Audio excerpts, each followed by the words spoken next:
Hey St. Michael's, it's MC here with yet another episode of Seder View. I hope everyone's thawed out since this past polar vortex and is having a great quarter three. Now here's Jeremy McMahon with the latest St. Michael's sports news straight from St. Michael's Athletics. Congratulations to all the winter teams that have made it to playoffs and good luck. Crusader Nation, welcome back to another edition of the Crusader Sports Report. I'm Jeremy McMahon. On the pitch, your boys and girls soccer teams were battling it out on Saturday in Columbus, Texas for the TAPS 5A Regional Championship.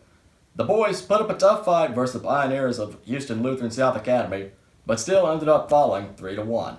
Regardless, a 14-win season is still a great accomplishment. The girls ended up winners in their regional championship match versus the Lady Jaguars of Emery Weiner 4-2. Your Lady Crusaders then played Regents on Tuesday for the right to go to state and won 2-0. A perfect way to punch your ticket to state by beating your rival. Your Lady Crusaders will be playing the Lady Lions of Grapevine Christian School this Friday at 10 a.m. at the Round Rock Multisports Complex. Crusaders, if you can, go out and support your Lady Crusaders as they fight to bring home a state title back to Austin. Tickets can be purchased through St. Michael's or through TAPS. On the hardwood, your Crusaders boys and girls basketball teams battled it out, with the girls winning the by-district championship due to a forfeit from the Centurions of St. John Paul II in Corpus Christi. A win is still a win, though. Your Lady Crusaders then played for the regional championship game on Tuesday versus Incarnate Word Corpus Christi and lost a heartbreaker 58-59. Still, though, this was still an excellent season for Coach Allie Kate and her team, placing second in TAPS 5A Division III. For the boys, they battled it out for the TAPS 5A Division II Area Championship and came away victorious versus the Eagles of the 2nd Baptist School 55-49. The Eagles were led by a point guard who has committed to, right now, the number 3 team in the nation right now in the Baylor Bears. So a very impressive win for Coach Cooper Land and his squad. Your Crusaders will play the Bloodhounds of St. Joseph's Academy this Saturday, March the 6th. The Bloodhounds come in off a convincing 80-62 victory over Lutheran South Academy. So this sets the stage for what should be a great matchup for the right to go to the state semifinals. TAPS has yet to announce a venue for this game though, so please stay tuned for more information from the athletic department. On the golf course, your Crusaders played in the St. Michael's Invitational on Monday at Wolf Dancer Golf Club. They battled through horrible conditions, including severe rain, freezing temperatures, and winds up to 35 miles per hour. However, despite these elements, your Crusaders were still able to have 4 guys in Brace Ryan, Luke Barnett, Cole Sally, and Jeremy McMahon placed in the top 20, and Georgia Hernandez also placing in the top 15, and the varsity boys team placed in the top 5. So hats off to Coach Franklin Utzon and his golfers for braving the elements and for successfully hosting St. Michael's first golf tournament. Back next week for more Crusader Sports, I'm Jeremy McMahon. All right, thanks Jeremy. Now here's Lily with a positive story about a man helping out Texas during this tough time. Hi Crusaders! This week's positive story is about a man in Houston named Mattress Mac. He opened his stores to people in need during the snowstorm and provided warmth, food, and a safe place to relax. This isn't the first time he's opened his stores during a weather crisis. He also opened them for 3 hurricanes. But this time it was a little more challenging for him and his crew because they had to figure out how to keep it COVID friendly. They made sure people wore masks and made sure to put dividers between people. Everyone around the country was congratulating him for his hard work, but he just said it was the right thing to do. If you guys are looking for a way to help, Central Texas Food Bank is always giving food to those in need. You can look them up at Central Texas Food Bank in Austin on Google. Thanks Lily, what a great story. Now here are your 2 favorite upperclassmen, Cole Zimmerman and Jack Esparza with yet another Seder on the Street. Hey, it's Jack and Cole back with another episode of Seder on the Street. And this week with the polar vortex and the snow and ice, a lot of people in Texas have been affected. So we decided to go with a more serious episode. Me and Cole decided to interview people on how the weather affected them. And we also have some clips of the snow and ice. Camille, how did the snow affect you?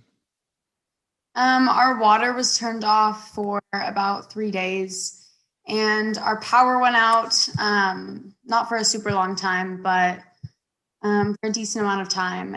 I know some people had it worse, but it was difficult to get by with things that we are so used to having. Even though the snow was fun and sledding was fun, we lost water for 5 days, and that was tough. AP, how did the snow affect you?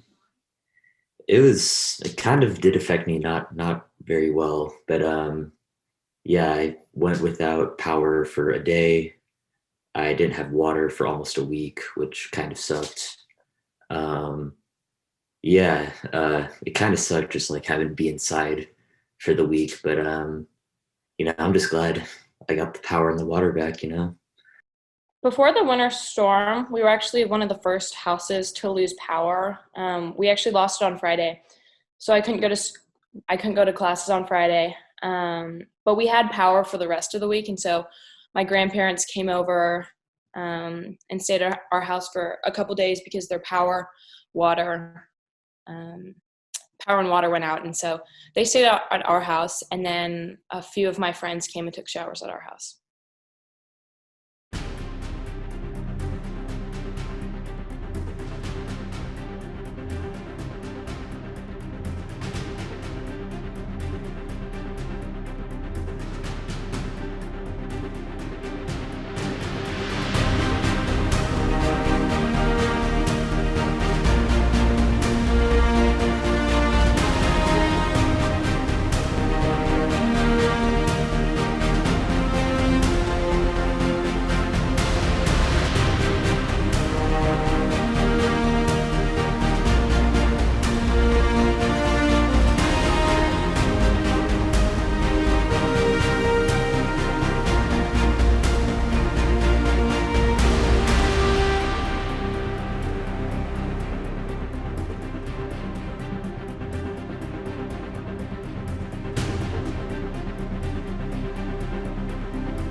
Thanks, Cole and Jack. Now here's Sydney with a segment about winter term.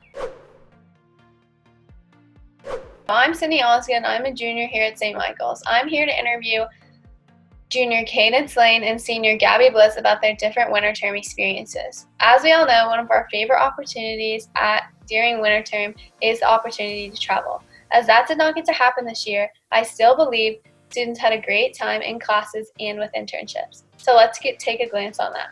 This year, Cadence got to do an internship. Cadence, do you want to start with telling us where you chose to intern? Yeah, so I interned with Dr. Catherine McNeese at Cedar Park Medical Center. She's a pathologist, and so she basically studies lots of things that you would take out of a body during surgery, and she kind of dissects them and diagnoses patients. Awesome. So what exactly did your day-to-day look like? Were there any experiences you think were worth sharing?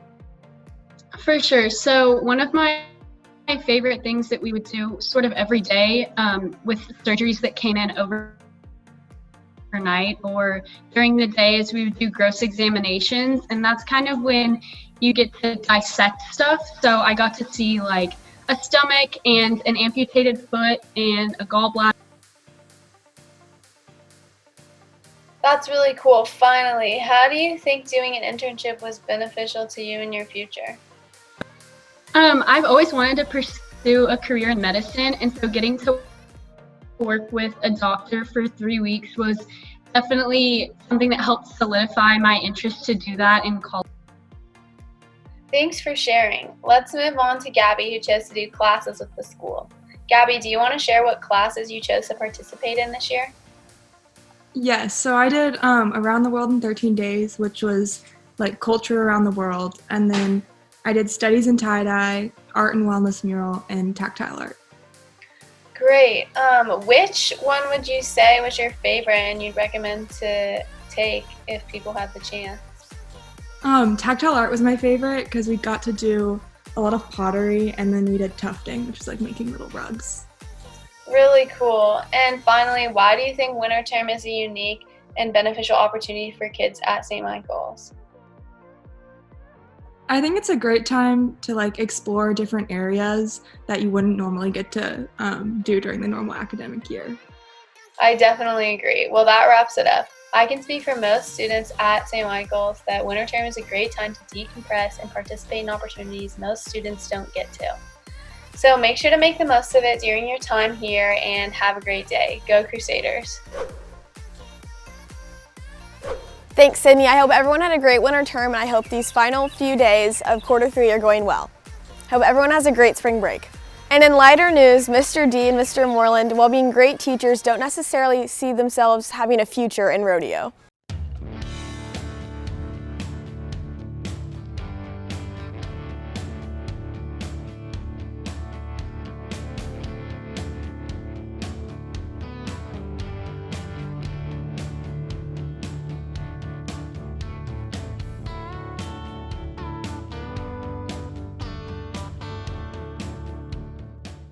However, it is worth noting that unlike other staff and coaches, the Fine Arts Department at least tried to grab the bull by the horns. Literally. Thanks for tuning into this week's episode of Satyr I hope everyone has a great remaining quarter 3 and have fun during spring break. Go Satyrs!